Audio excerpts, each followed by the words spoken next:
ఈరోజే చైత్ర బుధవారం, పైగా సప్తమి తిథితో కలిసి వచ్చింది. మరి ఎంతో విశేషమైన ఈరోజు ఈ కథలను వింటే చాలు లక్ష్మీ కటాక్షం కలుగుతుంది. పూర్వకాలంలో ఇంద్రప్రస్థ నగరంలో ఒక గొప్ప ధనికుడుండేవాడు. కొంతకాలం సుఖాల్లో మునిగి తేలాక ఆయనకు రోజులు కలిసిరాక ఉన్న ఆస్తి యావత్తూ పోయింది. ఒకప్పుడు గొప్పగా బతికినవాడు కాస్త ఇప్పుడు పూర్తిగా బేదవాడైపోయాడు. ఈ స్థితిలో ఉండగా ఆయనకు ఒక రాత్రి నిద్రలో ఒక కల వచ్చింది. ఆ కలలో ఆయనకు శ్రీ మహావిష్ణువు కనిపించి, నువ్వు వెంటనే బయలుదేరి పాటలీపుత్ర నగరానికి వెళ్ళు. అక్కడ నీకు డబ్బు దొరుకుతుంది. దానితో నువ్వు తిరిగి ధనికుడువై సుఖపడగలవు అని చెప్పాడు. కలలో శ్రీ మహావిష్ణువు చెప్పిన మాటల్లో గురి కుదిరి ఆ నిర్భాగ్యుడు ఒంటరిగా కాలినడకన ప్రయాణం చేసి చాలా రోజులకు పాటలీపుత్ర నగరం చేరుకున్నాడు. అసలే ఆయనకి ఆ నగరం కొత్త. దానికి తోడుగా ఆయన నగరంలోకి ప్రవేశించేసరికి బాగా చీకటి పడింది. అమావాస్య రోజు కావడం చేత ఆకాశాన చంద్రుడు కూడా లేడు.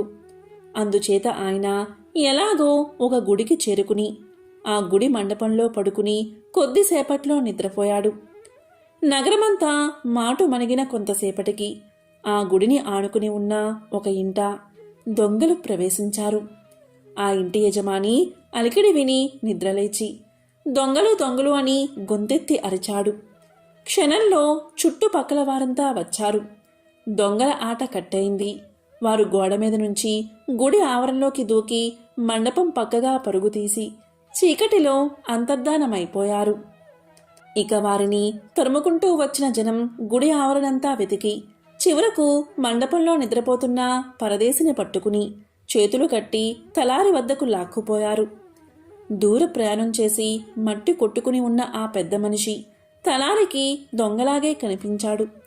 ఆయన ఆ పరదేశిని తన భటుల చేత బాగా తన్నించి, నిజం చెప్పు, ఎవరు నీవు, ఎందుకు దొంగతనానికి వచ్చావు అని అడిగాడు. దానికి ఆ పెద్ద మనిషి, అయ్యా, నేను దొంగను కాదు, మాది ఇంద్రప్రస్థం. నేను ఒకప్పుడు బాగా బతికినవాణ్ణి. భగవంతుడు 2 సార్లు నన్ను మోసగించాడు. మొదట నాకున్న ధనమంతా పోగొట్టాడు. అంతటితో తృప్తి తీరక శ్రీమన్నారాయణమూర్తి రూపంలో కలలో కనిపించి నన్ను ఈ పాటలీపుత్రానికి వెళ్ళమని, ఇక్కడ నాకు ధనం దొరుకుతుంది అని చెప్పాడు. ఆ మాటలు నమ్మి ఎంతో శ్రమపడి ఇంద్రప్రస్థం నుంచి ఇక్కడి దాకా నడిచివచ్చి ఈ రాత్రే చేరుకున్నాను. వచ్చి 4 గడియలైనా కాకముందే తమ చేత తన్నులు తిన్నాను అన్నాడు ఆ పరదేశి. ఈ మాటలు విని తలారి నవ్వి, ఓయి పిచ్చివాడా, ఎవరైనా కలలు నమ్ముతారా? కొద్ది కాలం కిందట నాకు కూడా కలలో శ్రీమన్నారాయణమూర్తే కనిపించి, మీ ఇంద్రప్రస్థంలోనే పలాని ఇంటి వెనుక పలాని చెట్టు కింద తవ్వితే గొప్ప నిధి దొరుకుతుంది అన్నాడు. నేనా మాటలు నమ్మి ఇంద్రప్రస్థం వెళ్ళలేదే. కనుక నువ్వు ఇలాంటి పిచ్చి నమ్మకాలు మాని హాయిగా ఇంద్రప్రస్థానికి తిరిగి వెళ్ళు అని సలహా ఇచ్చాడు. ఇక డబ్బు పోగొట్టుకున్న ధనికుడు వెంటనే బయలుదేరి ఇంద్రప్రస్థానానికి వెళ్ళాడు. ఆయన తలారి చెప్పిన గుర్తులను బట్టి ఒక చెట్టు కింద తవ్వి చూడగా నిజంగానే పెద్ద నిధి దొరికింది. దానితో ఆయన తిరిగి ధనవంతుడై సుఖంగా ఉన్నాడు. ఈ విధంగా ఆయనకు వచ్చిన కల నిజమైనది. శ్రీమన్నారాయణుడి అనుగ్రహం కలిగింది. మరొక విశేషమైన కథను ఇప్పుడు విందాం. ఒక ఊళ్ళో 2 అన్నదమ్ములు ఉండేవారు. అన్న స్వార్థపరుడు, తమ్ముడు అమాయకుడు. తండ్రి పోగానే అన్న ఆస్తి అంతా తీసేసుకుని తమ్ముడికి ఏమీ లేకుండా చెయ్యాలని చూశాడు. కానీ 4 పెద్ద మనుషులు చివాట్లు పెట్టిన తర్వాత తమ పెరట్లో ఉన్న గొడ్లపాకను తమ్ముడికి పంచిపెట్టాడు. అమాయకుడు కావడం చేత తమ్ముడు దానితోనే తృప్తిపడ్డాడు. తమ్ముడు ఆ పని ఈ పని చేసి తన పెళ్ళాన్ని పిల్లలను ఎలాగో పోషించుకుంటూ వస్తున్నాడు. అన్నమటుకు తన వద్ద ఉన్న డబ్బును వడ్డీకి తిప్పుతూ తన పెళ్ళాంతో హాయిగా జీవిస్తున్నాడు. తమ్ముడి సంపాదన ఏనాడు అతని కుటుంబ అవసరాలకు సరిపోయేది కాదు. అందుచేత వారికి ఏ విషయంలోనూ సంతృప్తి అనేదే ఉండేది కాదు. ఆ కారణంగా తమ్ముడు అన్న వద్ద అప్పుడప్పుడు అప్పు తీసుకునేవాడు. ఆ అప్పు ఎలాగూ తీరేది కాదు కనుక అప్పు కొంతదాకా పెరిగిన తర్వాత ఆ గొడ్లపాక కూడా స్వాధీనం చేసుకుని అక్కడ మరొక ఇల్లు కట్టాలి అనే ఉద్దేశంలో ఉన్నాడు అన్న. ఇలా ఉండగా తమ్ముడు అడవి దాటి ఒక ఊరు వెళ్ళవలసి వచ్చింది. అతను ఆ ఊరు వెళ్ళి తన పని చూసుకుని వేకువజామునే బయలుదేరి తన ఊరు వస్తున్నాడు. సూర్యోదయం అయ్యేసరికి అతను ఒక చిన్న కొలను దగ్గరకు చేరుకున్నాడు. ఆ కొలనులో ఒకే ఒక బంగారు రంగుగల తామర మొగ్గ ఉంది. ఇక తమ్ముడు చూస్తూ ఉండగానే ఆ మొగ్గ మీద సూర్యకిరణాలు పడ్డాయి. వెంటనే అది విచ్చుకుంది. అపూర్వమైన ఆ బంగారు తామర పుష్పాన్ని చూసి ముగ్ధుడై తమ్ముడు దాన్ని కోశాడు. ఆ క్షణంలోనే అక్కడ ఒక స్త్రీ ప్రత్యక్షమైంది. ఆమె దేవతా స్త్రీలాగా కనిపించేసరికి తమ్ముడు ఆమెకు నమస్కారం చేశాడు. ఆ దేవతా స్త్రీ అతనితో ఇలా పలికింది, ఈ కొలనులో రోజూ ఒకే ఒక పువ్వు పూస్తుంది. దాన్ని నేను నా పూజకు ఉపయోగించుకుంటాను. అందుచేత నువ్వు కోసిన పుష్పాన్ని నాకిచ్చి దానికి బదులుగా ఏదైనా వరం కోరుకో అని చెప్పింది. ఇక తమ్ముడు పశ్చాత్తాపంతో, దేవి, నేను తెలియక కొలనులో దిగి ఈ పుష్పాన్ని కోసాను. ఆ కారణంగా తప్పు నాది. ఈ భాగ్యానికి వరం దేనికి? నీ పుష్పం నువ్వే తీసుకో అంటూ బంగారు కమలాన్ని ఆమెకు ఇచ్చాడు. నువ్వు చాలా మంచివాడివి. నీ మంచితనానికి మెచ్చి వరం ఇవ్వాలి అనుకుంటున్నాను. ఏదైనా కోరుకో అన్నది అమ్మవారు. ఇక తమ్ముడు కొంచెం ఆలోచించి, దేవి, బెదరికం చేత మా ఇంటిళ్ళ పాది అసంతృప్తితో బతుకుతూ ఉన్నాం. మాకు ఏనాటికి అసంతృప్తి అనేదే లేకుండా అనుగ్రహించు అని పలికాడు. దానికి అమ్మవారు, చాలా తెలివిగా వరం కోరావు. ఏ వరం కోరినా మనిషి చివరకు కోరేది సంతృప్తే. మరొక వరం కోరినట్లయితే ఇంకా మంచి వరం కోరుకోకపోతిని అన్న అసంతృప్తి నీకు ఉండేదే అని చెప్పి అమ్మవారు అదృశ్యమైపోయింది. ఇక తమ్ముడు సంతోషంగా ఇంటికి తిరిగి వచ్చాడు. అది మొదలు అతని ఇంట జీవితమే మారిపోయింది. అతను ఎంత తీసుకువచ్చినా అందరికీ సరిపోవడమే కాక కొంత మిగులుతుంది. అతని ఇంట ఏ విషయంలోనూ ఎవరికీ అసంతృప్తి అన్నదే లేదు. అతను అన్న దగ్గరికి అప్పు కోసం వెళ్ళకపోగా చేసిన అప్పులన్నీ క్రమంగా తీర్చేశాడు. తమ్ముడి సంసారం పచ్చగా ఉన్నట్లు కనబడేసరికి వాళ్ళకేదో నిధి దొరికి ఉంటుంది అనుకున్నాడు అన్న. తమ్ముడు బోలావాడు కనుక అడిగితే చెప్పేస్తాడు అనుకుని వెళ్ళి, ఏం తమ్ముడు, అంతా కులాసాగా ఉంటున్నారా? నా అప్పంతా తీర్చేశావు, మళ్ళీ అప్పుకంటూ రాలేదు, ఏమిటి విశేషం? నా దగ్గర ఈ దాపరికం దేనికి అని అడిగాడు అన్నా. దానికి తమ్ముడు, ఏమీ లేదు అన్నా, ఉన్నదాంతోనే మాకు జరుగుబాటు అవుతుంది. అంతేకాక నేను కష్టపడి సంపాదించే దాంట్లో కాస్తో కూస్తో మిగులుతుంది కూడా. ఏ కొరత లేకుండా బతుకుతున్నాం అని సమాధానం చెప్పాడు. దీనికి అన్న నవ్వి, నా దగ్గర దాస్తున్నావు, ఏదో నిధి దొరికి ఉంటుంది, లేకపోతే ఇంతకాలమూ లేని జరుగుబాటు ఇప్పుడెలా వచ్చింది అన్నాడు. ఇక తమ్ముడు దాచకుండా అన్నతో అడవిలో కొలను గురించి, తామర పువ్వు గురించి, అమ్మవారి గురించి, ఆమె ఇచ్చిన వరం గురించి వివరంగా చెప్పాడు. అంతా విన్న అన్న తమ్ముడితో ఏమీ అనకుండా ఇంటికి వచ్చేసి అమ్మవారిని ఏం వరం కావాలో, ఏం వరం కోరుకోవాలో తెల్లవార్లు ఆలోచించి తేల్చుకున్నాడు. అతను మర్నాడు ఉదయం సూర్యోదయం కాకపూర్వమే అడవిలో ఉన్న కొలను చేరుకున్నాడు. కొలనులో ఒకే ఒక బంగారు తామర మొగ్గ ఉంది. సూర్యకిరణాలు తన మీద పడగానే అది విచ్చుకుంది. వెంటనే అన్న దాన్ని కోసేసి తన 2 చేతుల మధ్య గట్టిగా పట్టుకున్నాడు. అంతలో అమ్మవారు వనదేవత రాణి వచ్చింది. ఆమె అన్నను అతను పట్టుకున్న వాలక్యాన్ని చూసి అతను కావాలని ఆ పని చేశాడని గ్రహించి, ఆ పువ్వు నాది, నాకిచ్చేయని పలికింది. దీనికి అన్న వెకిలిగా నవ్వి, నాకు వరమిస్తే పువ్వు ఇస్తా, లేకపోతే ఇవ్వను అన్నాడు. ఇక వనదేవత అతన్ని చూసి అసహించుకుంటూ, నీకేం వరం కావాలి అని కోరింది. ముందే ఆలోచించి పెట్టుకున్న అన్న, నేను అనుకున్నదల్లా జరగాలి అన్నాడు. ఇక వనదేవత వాడికి అలాగే వరమిచ్చి బంగారు కమలం తీసుకుంది. ఇక అన్న ఆనందానికి మేరలేదు. కొలనుగట్టున ఉన్న మామిడి చెట్టు నిండా పళ్ళుండాలి అనుకున్నాడు. అలాగే జరిగింది. వాడు తిన్నన్ని పళ్ళు తిని ఇంటికి వెళ్ళి తన ఇల్లు పెద్ద భవంతి కావాలి అనుకున్నాడు. అలాగే జరిగింది.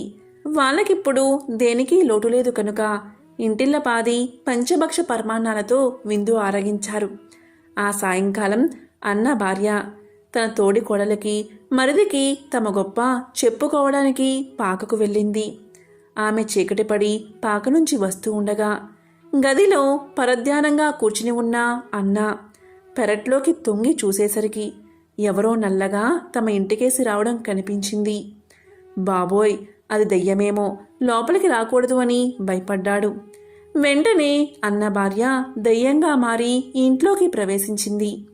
ఈ దయ్యం నన్ను మింగేస్తుందేమో అని మళ్ళీ అనుకున్నాడు అన్న. అంత పని జరిగింది. దయ్యం అన్నను మింగేసి ఎటో వెళ్ళిపోయింది. అన్నకు పిల్లలు లేకపోవడం వల్ల అతని భవంతి, మిగిలిన ఆస్తి తమ్ముడికే సంక్రమించాయి. ఒకసారి దేవతలంతా ఇంద్రసభలో సమావేశమయ్యారు. ఇందులో గంధర్వులు, కిన్నెరలు, అప్సరసలు సైతం పాల్గొన్నారు. ఓ విషయంపై తీవ్రమైన చర్చ జరుగుతూ ఉండగా క్రౌంచుడు అనే గంధర్వుడు సభకు భంగం కలిగించేలా ప్రవర్తించాడు. చర్చలో అనేక మంది పాల్గొన్నా అప్సరసలతో పరాచకాలు ఆడుతూ సభకు అంతరాయాన్ని కలిగించాడు. క్రౌంచుడి తీరును శ్రీ మహావిష్ణువు మొదట పరోక్షంగా హెచ్చరించినా అతను పట్టించుకోలేదు. దీంతో ఇంద్రుడు ఆగ్రహించి తక్షణమే ఎలుకగా మారమని శపించాడు. తన తప్పును మన్నించమని గంధర్వుడు కోరుకున్నా ఫలితం దక్కలేదు. మూషికంగా మారిన తర్వాత కూడా తన ప్రవర్తనతో దేవతలకు విసుగు తెప్పించాడు. దీంతో ఇంద్రుడు అతన్ని దేవలోకం నుంచి తరిమేయాలని ఆదేశించాడు. దీంతో దేవలోకంలోని భటులు అతన్ని తరిమేయడంతో భూలోకంలో పరాశర మహర్షి ఆశ్రమానికి చేరుకున్నాడు. ఆశ్రమంలోనూ ఋషులకు ఇబ్బందులు కలిగించి ఒకరోజు ఆశ్రమానికి విచ్చేసిన వినాయకుణ్ణి కూడా విడిచిపెట్టలేదు. దీంతో విసిగిపోయిన పరాశరుడు అతన్ని వదిలించుకోవడానికి ఒక మార్గాన్ని సూచించమని వినాయకుణ్ణి అడిగాడు. పరాశరుడి కోరిక మన్నించిన వినాయకుడు ఆ ఎలుకపై దాడికి సిద్ధపడ్డాడు. దీంతో గణేశుడు తన పాశాన్ని మూషికంపై ప్రయోగించగా అది క్రౌంచుని మెడకు చుట్టుకుని ఆయన చెంతకు తీసుకొచ్చింది. దీంతో భయపడిపోయిన క్రౌంచుడు క్షమించమని కోరుకున్నాడు. క్రౌంచుణ్ణి క్షమించిన వినాయకుడు మళ్లీ పొరపాటు చేయవద్దని హెచ్చరించాడు. అయితే క్రౌంచుడు తనకు శాప విముక్తి కలిగించమని ప్రాధేయపడ్డాడు. అయితే ఇంద్రుడి శాపానికి తిరుగులేకపోవడంతో దాన్ని భర్తీ చేసే దిశగా ఆశీర్వదించాడు వినాయకుడు. ఈ ప్రతిపాదనకు ఎలుక కూడా అంగీకరించడంతో తన వాహనంగా చేసుకున్నాడు వినాయకుడు. ఏ కార్యం ప్రారంభించినా ఆదిదేవుడు వినాయకుడిని పూజించడం ఆనవాయితీ కాబట్టి గణేశుడితో పాటు పూజలందుకునే వరాన్ని క్రౌంచుడికి ప్రసాదించాడు ఆ వినాయకుడు. దీంతో గంధర్వుడైన క్రౌంచుడు వినాయకుడికి వాహనంగా మారాడు. ఇక్కడ మరొక సమస్య వచ్చిపడింది. వినాయకుడి బరువును మొయ్యలేను కాబట్టి తేలికగా మారమని కోరాడు క్రౌంచుడు. దీంతో వినాయకుడు క్రౌంచుడి కోరిక మన్నించి వాహనంగా మారే సమయంలో తన బరువును మోయగలిగేలా వరాన్ని ప్రసాదించాడు. ఎంతో విశేషమైన ఈ రోజు వినాయకుడు తన భక్తుడికి 1000 వరహాలు ఎలా ఇచ్చాడో తెలిపే ఈ పవిత్ర కథను వింటే చాలు. పేదరికం తొలగిపోతుంది, ఎన్నటికీ తరగని ఐశ్వర్యం వస్తుంది. ఎంతో అదృష్టం ఉన్నవారే ఈ కథను వినగలుగుతారు. విఘ్నేశ్వర క్షేత్రంగా వాతాపి నగరం దేశాంతరాల్లో పేరు పొందుతున్న కాలంలో పావనమిశ్రుడు అనే ఒక పండితుడు సాయంకాలంలో వాతాపి గణపతి ఆలయ మండపంలో పిల్లలకు విఘ్నేశ్వరుడికి సంబంధించిన కథలను చెబుతూ ఉండేవాడు. ఆ మండపం గోడలపై విఘ్నేశ్వరుడి కథలు చిత్రాలుగా చిత్రీకమై ఉన్నాయి. ఆ చిత్రాలలో వినోదకరమైన ఒక చిత్రాన్ని పిల్లవాడు గురువుగారికి చూపించి ఆ కథ చెప్పమన్నాడు. అప్పుడు గురువుగారైన పావనమిత్రుడు ఇలా చెప్పడం ప్రారంభించాడు. పూర్వకాలంలో ఒక నగరంలో సత్యశర్మ, లాభగుప్త అనే 2 వ్యక్తులు ఇరుగు పొరుగున ఉండేవారు. లోభగుప్తుడి అసలు పేరు లాభగుప్త. కాని అతని లోభితనానికి, అత్యాశకు ఊళ్ళో వాళ్లంతా కూడా లోభగుప్త అనే పేరును స్థిరపరిచారు. ఇక సత్యశర్మ అలాగే లోభగుప్తుడు ప్రతిరోజు కూడా శివాలయానికి వెళ్లేవారు. సత్యశర్మ గర్భగుడిలోకి వెళ్లే దారిలోనే ఉన్న విఘ్నేశ్వర విగ్రహం ముందు ప్రణమిల్లి స్తోత్రగానం చేశాక శివదర్శనం చేసుకుని వెళ్లేవాడు. కాని లోభగుప్తుడు గర్భాశయంలోకి ప్రవేశిస్తూనే శివలింగం ముందు చాగిలపడి కోటి లాభాలు చేకూర్చమని చాలాసేపు అలాగే ధ్యానిస్తూ ఉండేవాడు. ఒకనాడు సత్యశర్మ శివదర్శనం చేసుకుని వెళ్తూ ఉండగా లోభగుప్తుడు వస్తున్న సమయంలో నంది విఘ్నేశ్వరుడితో ఇలా పలికింది. విఘ్నేశ్వర, నీ భక్తుడు సత్యశర్మ చాలా డబ్బు అవసరంలో ఉన్నాడు. అతన్ని ఆదుకోవలసిన అవసరం నీదే కదా అన్నాడు. ఈ సాయంకాలానికి అతనికి 1000 వరహాలు అందిస్తాను అని విఘ్నేశ్వరుడు చెప్తూ ఉన్నాడు. ఈ రాతి విగ్రహాలు మాట్లాడుకుంటున్న మాటలు ఆశ్చర్యంతో లోభగుప్తుడు విని క్షణం ఆలస్యం చేయకుండా సత్యశర్మ ఇంటికి వెళ్ళి ఇలా అన్నాడు. శర్మ, నువ్వేదో అవసరంలో ఉన్నట్టున్నావు. 500 వరహాలు ఇస్తాను, తీసుకో అని చెప్పి వెళ్ళి డబ్బు మూట పెట్టాడు. అడగకుండానే లోభగుప్తుడు డబ్బు ఇవ్వడంతో ఆశ్చర్యపోయిన సత్యశర్మ ఇలా పలికాడు. లోభగుప్త, మీరు అసలు వడ్డీలతో మీరు ఇచ్చిన రుణం తెచ్చకపోతే ఇల్లు ఖాళీ చేయమని చెప్పాను. నేను ఈ 500 వరహాలు ఎలా తీర్చగలను అని అంటూ ఉండగా లోభగుప్తుడు ఇలా పలికాడు. అదా మీ సందేహం? ఈ 500 వరహాలు తీసుకుని ఈ సాయంకాలానికి మీకు లభించిన మొత్తం ఎంతైతే అంత నాకు ఇస్తే చాలు అన్నాడు. ఆ డబ్బు తీసుకోవడానికి సత్యశర్మ తటపటాయిస్తూ ఉంటే అతని భార్య, ముందు ఆ ద్రవ్యాన్ని తీసుకోండి, అవతల పెళ్లివారు చాలాసేపు కూర్చుని ఉన్నారు అని ప్రోత్సహించింది. ఎందుకంటే అప్పుడే సత్యశర్మ కూతురికి పెళ్లి కుదిరింది. వరుడి తల్లిదండ్రులు 500 వరహాల విలువ చేసే నగలు పిల్లకు పెట్టాలని షరతు పెట్టారు.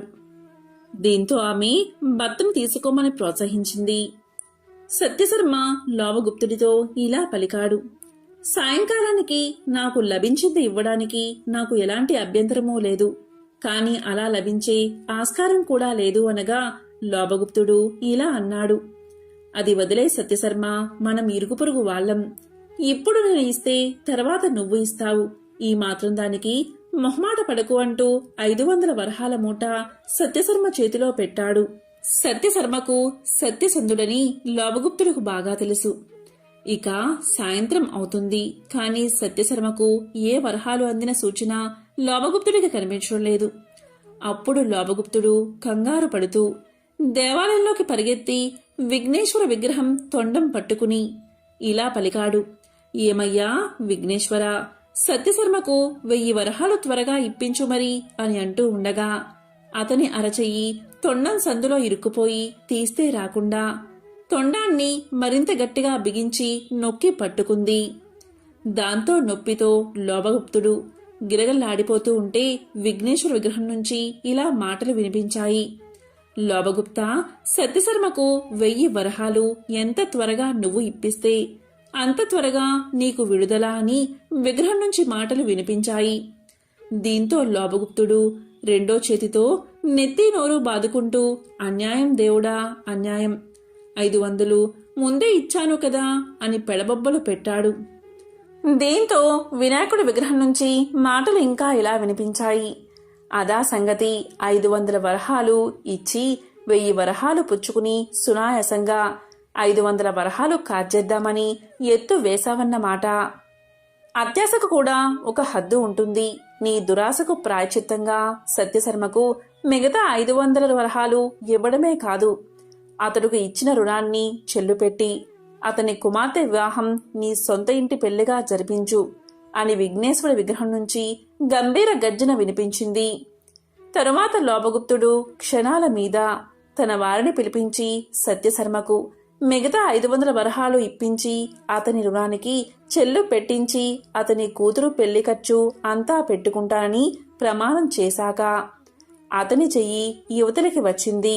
లోబికి మంచి శాస్తి జరిగిందని ఊరంతా కూడా చెప్పుకున్నారు. తరువాత లోభగుప్తుడు సత్యశర్మ కుమార్తె వివాహాన్ని అంగరంగ వైభవంగా జరిపించాడు. తన సొంత కూతురు వివాహం ఎలా చేస్తాడో అలాగే జరిపించాడు. అప్పట్నుంచి బుద్ధి తెచ్చుకుని లోభాన్ని విసర్జించి అన్యాయంగా ఆర్జించిన ఆస్తిని దాన ధర్మాలకు ధర్మ కార్యాలకు వినియోగించి విఘ్నేశ్వరుడుకు ప్రీతి పాత్రుడై గొప్ప ధార్మికుడు అనిపించుకున్నాడు. ఈ విధంగా కథను వివరించి పావనమిత్రుడు పిల్లలకు విఘ్నేశ్వర నైవేద్యాన్ని అందించాడు. దీంతో పిల్లలు ప్రసాదాన్ని నోట్లో వేసుకుని ఆనందంగా కేరింతలు కొడుతూ ఇళ్లకు పరిగెత్తారు. పూర్వకాలంలో ఒక అరణ్యంలో భార్యాభర్తలు ఇద్దరూ కలిసి ఒక చిన్న కుటీరాన్ని నిర్మించుకుని దానిలోనే నివసిస్తూ అక్కడికి దగ్గరలోనే ఉన్నటువంటి భూమిని సేద్యం చేస్తూ ధాన్యాన్ని పండిస్తూ ఆ ధాన్యంతోనే అటుగా వచ్చే అతిథులకు అన్నదానం చేస్తూ విశేషమైన పుణ్యాన్ని సంపాదించుకున్నారు. ఆ అరణ్య ప్రాంతంలోనే అనీంద్రుడు అనే మూషికరాజు, మూషికము అంటే ఎలుక, తన భార్యా బిడ్డలతో కలుగులో నివసిస్తూ ఉండేవాడు. మూషికము క్రోధ, లోభ, మద మాత్సర్యాది దురాభిమానాలకు ప్రతీక. అంతేకాదు రజో తమో గుణాలకు ప్రతిరూపం. ఈ రెండు గుణాల కలయిక వినాశానికి సంకేతం. దీనికి గర్వం, అహంకారం అధికంగానే ఉంటాయి. ఈ దుర్గుణాలు అన్నిటినీ పునికి పుచ్చుకున్న మూషికరాజు అయినటువంటి అనీంద్రుడు తన భార్యా పిల్లలతో కలిసి మహర్షి దంపతుల పంటను నాశనం చేస్తూ ఉండేవాడు. అదిరించే లోపనే రెప్పపాటులోనే కలుగులో దూరి మాయమైపోయేవాడు. పండిన పంటలో 3వ వంతు పంట ఈ మూషికం కారణంగా నాశనమైపోయి 1 వంతు పంట మాత్రమే మిగిలేది. దీంతో మహర్షి భార్య ఎంతగానో బాధపడుతూ ఒకసారి భర్తతో ఇలా అంటుంది, ఏమండి, మనం శ్రమించి పండిస్తున్న పంటలో 3వ వంతు ఆ మూషికం వల్ల పాడైపోతుంది. మనకు పంట బాగా మిగిలితే అన్నదానం బాగా చేస్తాం కదా, కాబట్టి ఆ మూషికాన్ని వదిలించుకోవడానికి ఒక పిల్లిని పెంచుకుందామా అని అడుగుతుంది. భార్య మాటలు విన్న మహర్షి ఇలా అంటాడు, చూడు, మూషికాల బెడద వదిలించుకోవడానికి మనం పిల్లిని పెంచుతాం. అది ఎలుకను చంపుతుంది కాబట్టి అది చేసిన పాపం మనకే చుట్టుకుంటుంది. ఆ తరువాత ఆ పిల్లి పాలు, పెరుగు పడగొడుతూ ఉంటుంది. దాన్ని అదుపులో ఉంచడానికి కుక్కను పెంచాలి. ఆ పాపం కూడా మనకే చుట్టుకుంటుంది. సునకానికి అంటే కుక్కకు ఆహారంలో మాంసం పెట్టాలి. అందుకోసం జీవహింస చెయ్యాలి. అది ఇంకా మహాపాపం. ఇలా ఒకదాని వెంట మరొక పాపం చేసే బదులు ఆ మూషికాలని మన అతిథులు అని అనుకో. అప్పుడు వాటికి ఆహారమూ లభిస్తుంది, మనకి ఆతిథ్య ఫలం కూడా దక్కుతుంది. ఈ విధంగా మహర్షి సమాధాన పరిచిన మీదట ఆయన భార్య ఎంతగానో సంతోషించి ఆ మూషికాల విషయం పట్టించుకోవడమే మానేసింది. ఇలా సాత్విక స్వభావంతో ఆలోచిస్తే రజో తమోగుణ రూపమైన మూషికరాజైన అనీంద్రుడు తన స్వభావిక గుణాల చేత వేరేలా ఆలోచించాడు. మహర్షి ఇంటిలోకి ప్రవేశించి వారి దుస్తులను కొరికి పాడు చేసేవాడు. వానప్రస్థ ఆశ్రమ జీవితాన్ని గడుపుతున్న ఆ మహర్షి దంపతులు తమకున్న కొద్దిపాటి నారబట్టలను మూషికాలు కొరికి పాడు చేస్తున్నా ఆ చిరిగిన బట్టల్నే కట్టుకుంటూ కాలాన్ని గడుపుతూ ఉన్నారు. ఇలా కొంతకాలం గడిచిపోయింది. ఒకరోజు అదే మార్గంలో ప్రయాణిస్తున్నటువంటి భరద్వాజ మహర్షికి వీరు ఆతిథ్యాన్ని ఇచ్చారు. ఆయన అఖండ తపస్సంపన్నుడు. ఆయన తలుచుకుంటే వెంటనే సూక్ష్మ శరీరాన్ని ధరించి కైలాసానికి చేరుకుని సాక్షాత్తు పార్వతీ పరమేశ్వరుల దర్శనం చేసుకోగలడు. ఎప్పుడు కావాలంటే అప్పుడు పొందదగిన గొప్ప యోగీశ్వరుడు, మహాశివభక్తుడు. అటువంటి భరద్వాజ మహర్షి ఆతిథ్యాన్ని స్వీకరిస్తూ ఈ మూషికాల ఆగడాలను కనిపెడుతూనే ఉన్నాడు. వాటిని భరిస్తున్న ఈ మహర్షి దంపతుల సహనాన్ని గమనిస్తూనే ఉన్నాడు. భోజనం చేశాక భరద్వాజ మహర్షి ఇలా పలికాడు.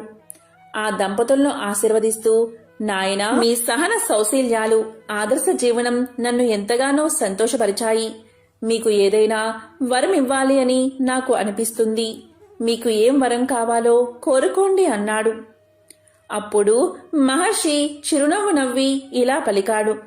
వానప్రస్థ ఆశ్రమ జీవితాన్ని గడుపుతూ ముక్తి మార్గంలో పయనిస్తూ ఉన్నాము. మాకు ఏ కోరికలు లేవు స్వామి అని పలికాడు. అయితే ఆ మహర్షి భార్య తన మనసులో ఇలా అనుకుంటుంది, అయ్యో, నా భర్త ఎంత తెలివి తక్కువవాడు. కనీసం ఈ మూషికాల బెడద నివారించమని వరం కోరుకోకూడదా అని అనుకుంటుంది. ఆ ఇల్లాలి మనసు గ్రహించిన భరద్వాజ మహర్షి, అమ్మా, నీ మనోగతం నాకు అర్థమైంది. అయినా నేను ఒక మాట చెబుతాను విను. మనం ఒకటి తెలిస్తే దైవం మరొకటి తలుస్తాడు. నెరవేరడానికి ఒక మార్గముంది. పరబ్రహ్మ అవతారమైన శ్రీ విఘ్నేశ్వరుణ్ణి ప్రతిరోజు నువ్వు పూజిస్తూ ఉండు. సంవత్సర కాలంలో 12వ మాసంలో ఉద్యాపన చేసుకు, ఆ తరువాత వినాయకుడే మిమ్మల్ని అనుగ్రహిస్తాడు అని చెప్పి ఆశీర్వదించాడు. దంపతులు శాస్త్రోక్తంగా విఘ్నేశ్వరుని పూజించి ఆయనకు ప్రీతిపాత్రమైన ఉండ్రాళ్ళు, లడ్లు, బెల్లం, మోదకాలు, కదలీ ఫలాలు, జంబూ ఫలాలు, నారికేలాలు ఇలా 21 పదార్థాలను నివేదన చేశారు. తీరా నైవేద్యం స్వామికి సమర్పిస్తూ ఉండగా మూషికరాజు అయినటువంటి అనింద్రుడు హఠాత్తుగా ఆ నైవేద్యాల మీద దాడి చేసి నోటితో కొరికి వాటిని అపవిత్రం చేసి తుర్రున పారిపోయాడు. దీంతో మహర్షి దంపతులు ఆశ్చర్యపోయి ఎంతగానో బాధపడ్డారు. అయినా ఎంతో సహనం వహించి మరలా ఆహార పదార్థాలు వండి ఫలాలు సేకరించి తెచ్చి నైవేద్యం పెట్టారు. కాని వ్రత దీక్షలో ఉండగా స్వామి కోసం తయారు చేసిన నైవేద్యం అపవిత్రం అయినదే అన్న బాధ వారికి మనసులో ఉంది. ఇక 2వ మాసంలో కూడా అదేవిధంగా వినాయకుణ్ణి షోడశోపచార విధానంతో భక్తి శ్రద్ధలతో పూజిస్తూ ఉన్నారు. అంతా సంతృప్తికరంగానే జరిగింది. తీరా నైవేద్యం ఇవ్వబోతూ ఉండగా మూషికరాజు మరలా దాడి చేశాడు. మరలా నైవేద్యం అపవిత్రం అయిపోయింది. మరలా నైవేద్యాన్ని తయారు చేసి యథావిధిగా పెట్టారు. ఈ విధంగా ఒక్కసారి కాదు, 2 సార్లు కాదు, 3 సార్లు కాదు, మొత్తం 11 సార్లు జరిగింది. దీంతో మహర్షి భార్య తీవ్రమైన మనస్తాపానికి గురయింది. ఆమె మనసులో ఉన్నటువంటి భక్తి శ్రద్ధల స్థానంలో ఆ మూషికం మీద ఉన్న ఆగ్రహ ఆవేశాలు ఎక్కువైపోయాయి. ఇక 12వ మాసం రానే వచ్చింది. భగవంతుడిపైన ఈసారైనా చక్కగా పూజలు చేసుకుని ఉద్యాపన చేసుకుంటే వ్రతదీక్ష పూర్తవుతుందని అనుకున్నారు మహర్షి దంపతులు. సంభారాలన్నీ సమకూర్చుకున్నారు. యథావిధిగా వినాయక వ్రతాన్ని ప్రారంభించారు. మహర్షి తన మనసునంతా విఘ్నేశ్వరుడి మీద లగ్నం చేసి భక్తి శ్రద్ధలతో పూజించడం మొదలుపెట్టాడు. కాని మహర్షి భార్య మాత్రం దానికి విరుద్ధంగా మూషికం మీద ఉన్నటువంటి ద్వేషంతో రగిలిపోతూ ఈ రోజైనా సరే ఆ మూషికం ఆగడాలకు అడ్డుకట్ట వెయ్యాలి అనే కృతనిశ్చయంతో ఉంది. భక్త మనస్సు భగవంతుడి ధ్యానంలో ఉంటే భార్య మనస్సు మూషిక ధ్యాసలో ఉంది. ఆ మూషికం ఏ వైపు నుంచి వస్తుందో, ఏ పదార్థం మీదకు దాడి చేస్తుందో దాన్ని ఎలాగైనా పట్టుకోవాలి అని దృఢ నిశ్చయంతో కర్ర ఒకటి చెయ్యి మాటను దాచుకుని దిక్కులు చూడడం మొదలుపెట్టింది మహర్షి భార్య. ఇంతలో పూజా క్రమంలో నైవేద్యం పెట్టే సందర్భం రానే వచ్చింది. మహర్షి నైవేద్యానికి సంబంధించిన మంత్రం చదువుతూ ఉన్నాడు. ఆయన భార్య మూషికం రాక కోసం 4 వైపులా దిక్కులు చూడసాగింది. అంతలో వినాయక విగ్రహం వెనక నుంచి పాదాల మధ్య నుంచి దారి చేసుకుని మూషికుడు నైవేద్యం వైపు చూస్తున్నాడు. సరిగ్గా అదే సమయానికి మహర్షి భార్య దృష్టి మూషికం మీద పడింది. ఆహా, నేను ఎంతో సేపటి నుంచి ఎదురు చూస్తూనే ఉన్నాను. ఇప్పుడు భగవంతుని పూజించిన పత్రి మధ్యలో నుంచి ఆ మూషికం వచ్చింది. పూజలో ఉన్నటువంటి పత్రినంతా అపవిత్రం చేసేసింది. దీన్ని ఇంకా క్షమించకూడదు అని మహర్షి భార్య ఆగ్రహ ఆవేశాలు తన్నుకుంటూ కోపంతో ఒక్కసారి చేతి కర్రను విసిరింది. ఓరి మూషికమా, నీ భగవద్ అపచారానికి ఇదే నా శాపము. అసుర ప్రవృత్తితో మమ్మల్ని హింసించిన నీవు అసురుడివై జన్మించి ఈ వినాయకుడి చేతిలోనే అంతమవ్వు అని శపించి తన చేతిలో ఉన్నటువంటి దుడ్డుకర్రను విసిరింది. విసురుగా దూసుకెళ్లిన ఆ దుడ్డుకర్ర మూషికానికి బలంగా తగిలింది. ఆ దెబ్బకి మూషికుడు గిలగిలా తన్నుకుంటూ వినాయకుడి పాదాల ముందు పత్రిలో ప్రాణాన్ని వదిలాడు. అంతవరకు భగవన్నామస్మరణలో భగవద్ధ్యానంలో నిమగ్నమై ఉన్న మహర్షి ఆ అనూహ్యమైన సంఘటనకు ఒక్కసారిగా చలించిపోయాడు. భార్య చేసిన కిరాతకం ఆయన హృదయాన్ని కలిచివేసింది. ఆయనలో సహనం కట్టలు తెంచుకుని ఆగ్రహం బయటకు వచ్చింది. అప్పుడు మహర్షి ఇలా పలికాడు. ఓసే పాపాత్మురాలా, కర్మ బంధాలను తెంచుకునే మార్గమే ఈ వానప్రస్థ ఆశ్రమం. ఈ విషయం నీకు తెలిసి కూడా నువ్వు సామాన్య మానవురాలు వలె ఒక ముష్కం మీద కోపాన్ని పెంచుకుని దాన్ని శపించావు. దాని చావుకు నువ్వు కారకురాలివి అయ్యావు. జీవహింస చేయడం మహాపాపం. ఆ పాపం నశించిపోవాలి అంటే నువ్వు కూడా మరొక జన్మ ఎత్తి ఈ మూషికాసుడు చేతిలోని అపహరించబడతావు. నీ అకారణ ద్వేషానికి, పాపానికి ఇదే తగిన శిక్ష అని శపించాడు. మహర్షి మాటలు విన్నా ఆమె ఎంతగానో బాధపడుతూ, స్వామి, చాలా కాలంగా ఆ మూషికం మనల్ని బాధిస్తూనే ఉంది. నైవేద్యాలను అపవిత్రం చేస్తున్నా సరే నేను సహిస్తూనే వచ్చాను. ఈరోజు వ్రతం సమాప్తి అయ్యే రోజు. ఉద్యాపన కూడా చెయ్యాలి కదా. ఈ రోజైనా సరే దాన్ని తరిమేసి నైవేద్యం అపవిత్రం కాకుండా కాపాడాలని నేను చూస్తూ ఉంటే అది ఏకంగా భగవంతుడి పాదాల మధ్యనే చేరి ఆయనకు మనం పూజ చేసిన పవిత్రమైన పత్రిని అపవిత్రం చేసింది. నన్ను ఇన్ని రోజుల నుంచి ఎంతగానో బాధ పెట్టింది. నేను దాన్ని దండించాలి అని అనుకోవడం తప్పెలా అవుతుంది అని ప్రశ్నించింది. దానికి మహర్షి ఇలా పలికాడు, ద్వేషం, పగ, క్రోధం ఇవన్నీ దుర్గుణాలు. వీటికి అహంకారమే కారణం. దీనికి మినహాయింపు ఉండదు. వానప్రస్థ ఆశ్రమాన్ని గడుపుతున్న మనకు శాంతి, సహనము, భూతదయ, అహింస పాటించడం మనకు ధర్మం. వాటిని ఈరోజు నువ్వు మర్చిపోయావు.